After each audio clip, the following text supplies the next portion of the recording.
فبیہا کی ماں کو جو ہر وقت بخار رہنے لگا ہے اور سر میں درد رہنے لگا ہے۔ بلڈ چیک کروانے کے بعد پتہ چلتا ہے کہ ان کو بلڈ کینسر ہے اور وہ بھی لاسٹ سٹیج پہ۔ ایسے میں ان کی طبیعت خراب ہونے کی وجہ سے ویسے بھی فبیہا کے والد نے زین کو بھی فبیہا کے حوالے کر دیا ہے کہ کچھ دن تمہیں اس کا خیال رکھنا ہوگا کیونکہ تمہاری ماں کی طبیعت ٹھیک نہیں ہے۔ اور فبیہا کا اپنا بیٹا بھی چونکہ اسی ایج کا ہے تو وہ ارحم کے ساتھ ساتھ زین کا خیال نہیں رکھ پا رہی تھی۔ اور ادھر مہک جسے بچوں کی بہت شدت سے خواہش ہے، جب وہ فبیہا کے کمرے سے بچوں کے رونے کی آواز سنتی ہے تو نوک کر کے اس کے کمرے میں چلی جاتی ہے اور فبیہا سے پوچھتی ہے کہ میری کسی بھی مدد کی ضرورت ہو تو مجھے بتا سکتی ہو۔ اب فبیہا جس نے ارحم کو پکڑا ہوتا ہے اور زین بیڈ پہ لیٹا ہوتا ہے تو وہ مہک بھابھی سے ریکویسٹ کرتی ہے کہ کیا آپ زین کو سنبھال لیں گی، وہ بہت زیادہ رو رہا ہے۔ یہاں مہک جیسے ہی زین کو اپنے ہاتھوں میں اٹھاتی ہے وہ فوراً سے خاموش ہو جاتا ہے۔ فبیہا بھی یہ دیکھ کے حیران رہ جاتی ہے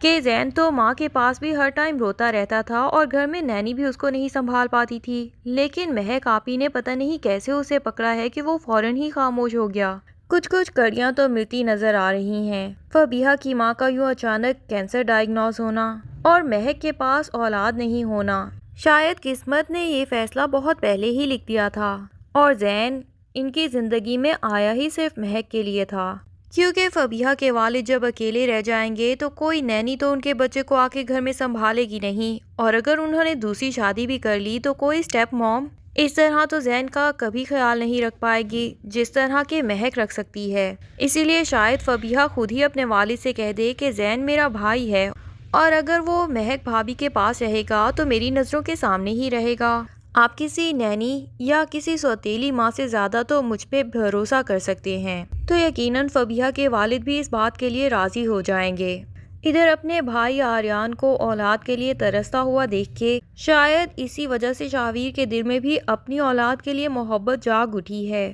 اسی لیے جب آصف کی ٹانگ میں گولی کا ان کی بہن کو پتہ چلتا ہے تو وہ فوراً سے پریشان ہو کے اپنے بھائی سے ملنے پہنچ جاتی ہیں۔ ایمان بھی اپنی ماں کی باتیں سن رہی ہوتی ہے اور جب اسے پتہ چلتا ہے کہ ماموں کی ٹانگ پہ گولی لگی ہے تو وہ بھی کہہ دیتی ہے کہ میں آپ کے ساتھ ہی جاؤں گی۔ ماں کہہ دیتی ہے کہ اچھا تم بھی ساتھ جا رہی ہو تو چلو زاویار کو بھی ساتھ ہی لے چلتے ہیں۔ ایمان اور زاویار کو دیکھ کے ماہنور کے ذہن میں تو فوراً سے ایک شیطانی آتی ہے اور شاہویر کو چونکہ وہ نظر نہیں آ رہے ہوتے تو ماہنور شاہویر سے کہتی ہے کہ مجھے کھانا کھلائیے نا، اور شاہویر اپنے ہاتھوں سے ماہنور کو کھانا کھلاتا ہے۔ ایمان کا دل تو مزید جل جاتا ہے، لیکن اب وہ اپنے دل پہ بہت زیادہ قابو پا چکی ہے اور ایسی باتوں سے اسے بالکل فرق نہیں پڑتا۔ بہرحال شاہویر کو جب پتہ چلتا ہے کہ ایمان اور اس کا بیٹا اس گھر میں موجود ہیں تو وہ رہ نہیں پاتا، ایمان سے بھی معافیا مانگتا ہے اور اسے کہتا ہے کہ میں چاہتا ہوں تم واپس اس گھر میں آ جاؤ اور مجھے معاف کر دو،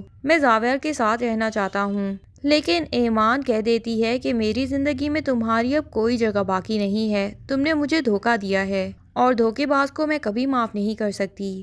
پھر بھی وہ زاویار کے ساتھ کھیلنے کے لیے شاہویر کو پرمیشن دے دیتی ہے اور شاہویر جب زاویار کو کمرے میں لے جاتا ہے تو ماہنور بھی ایسے شو کرواتی ہے کہ مجھے یہ بہت اچھا لگ رہا ہے، حالانکہ اس کے دل میں شاہویر کے بچے کے لیے تھوڑی سی بھی اہمیت نہیں ہے۔ تبھی جب شاہویر کہتا ہے کہ میں چاہتا ہوں زاویار کو اپنے ساتھ رکھوں تو ماہنور فوراً سے انکار کر دیتی ہے اور ساتھ ہی اس کا دھیان ادھر ادھر لگانے کے لیے اسے کہہ دیتی ہے کہ میں نے تمہیں 4 لاکھ دینے ہیں جو کہ میرے آن لائن بزنس سے پروفٹ آیا ہے۔ یہ سن کے تو شاہویر بھی خوش ہو جاتا ہے، لیکن ماہنور کی ماں کو بہت زیادہ دورہ چڑھتا ہے اور شاہویر کے جانے کے بعد وہ ماہنور کو اچھی خاصی سناتی ہے کہ تمہیں شاہویر کو پیسے دینے کی بات کرنے کی کیا ضرورت تھی، میں تو تمہیں الٹا کہہ رہی ہوں کہ اس سے کوئی گولڈ کی چیز یا بھاری قیمت لوٹو اور تم ہو کہ 4 لاکھ اسے دینے کا سوچ رہی ہو۔ ماہنور کہہ دیتی ہے کہ کوئی بات نہیں اماں، اسی کے پیسوں میں سے 4 لاکھ اسے پروفٹ کہہ کے دے رہی ہوں، اس کا میری زندگی میں لازمی فائدہ ہوگا،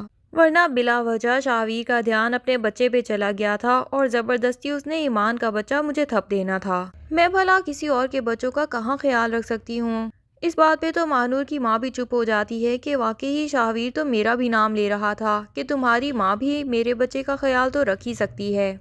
کیونکہ منتھلی خرچہ لینے کے لیے تو ماہنور کی ماں شاہویر کو یہی پٹی بڑھاتی ہے کہ بھئی میں بھی تمہاری ماں کے جیسی ہوں تو مجھے اپنی تنخواہ میں سے پیسے دیا کرو، تو شاہویر کا یہ حق بنتا ہے کہ اس کے بیٹے کو بھی یہ سنبھالے۔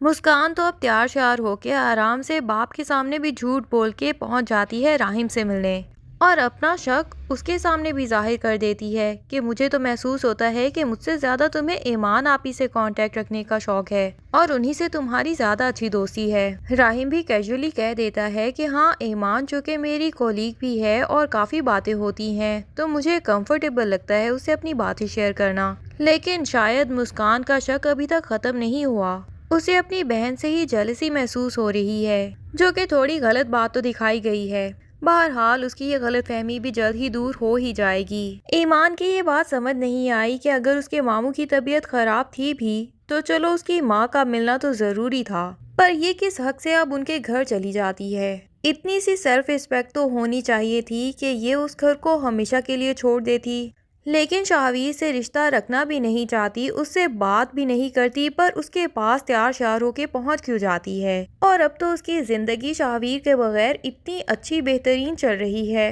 پھر پتہ نہیں کیوں وہ زندگی میں شاید چاہتی ہے کہ شاہویر اسے معافی مانگے یا پاؤں پکڑے اور اس کے پاس واپس آ جائے اور اسے کہے کہ میں نے مہنور کو ہمیشہ کے لیے چھوڑ دیا ہے اور میں اب صرف اور صرف تم سے محبت کرتا ہوں۔ لیکن کیا شاہویر کے ایسا کرنے کے بعد ایمان واقعی دل سے اسے معاف کر سکتی ہے اور سب کچھ بھلا سکتی ہے؟ خیر، ایمان کو ابھی تو شاہویر اور مہنور کو ایک ساتھ دیکھ کے کافی تکلیف ہوتی ہے، لیکن خدا اس کی تکلیف ساتھ ہی خوشی میں بھی بدل دیتا ہے جب اس کی آفس کی کالیگ کی کال آتی ہے اور کہتی ہے کہ سارے آفس میں آج تمہارے چرچے ہو رہے ہیں اور تم ہو کہ تم نے آج چھٹی کر لی ہے۔ ایمان حیران ہو جاتی ہے کہ میرے چرچے، آخر میں نے ایسا کیا کر دیا؟ تو اس کی کولیگ بتاتی ہے کہ تم نے جو پریزنٹیشن دی تھی وہ اپروو بھی ہو گئی ہے اور تمہیں گاڑی بھی ملی ہے۔ اب تو ایمان کو شاہویر کا دیا ہوا دکھ بھی چھوٹا لگنے لگے گا اور اس کی زندگی میں جو ترقیاں آتی جا رہی ہیں، یقیناً وہ زندگی میں اتنی آگے بڑھ جائے گی کہ پھر تو شاہویر کو اس کا قد اپنے سے بہت اونچا لگنے لگ جائے گا، جبکہ مہنور نے بلا وجہ اپنا یہ ٹارگٹ بنا لیا ہے کہ وہ ایمان اور شاہویر کی طلاق دلوا کے رہے، اور شاید مہنور کو شاہویر سے محبت بھی اسی وجہ سے ہو گئی ہے کیونکہ وہ جانتی ہے کہ شاہویر کی زندگی میں کوئی اور بھی لڑکی ہے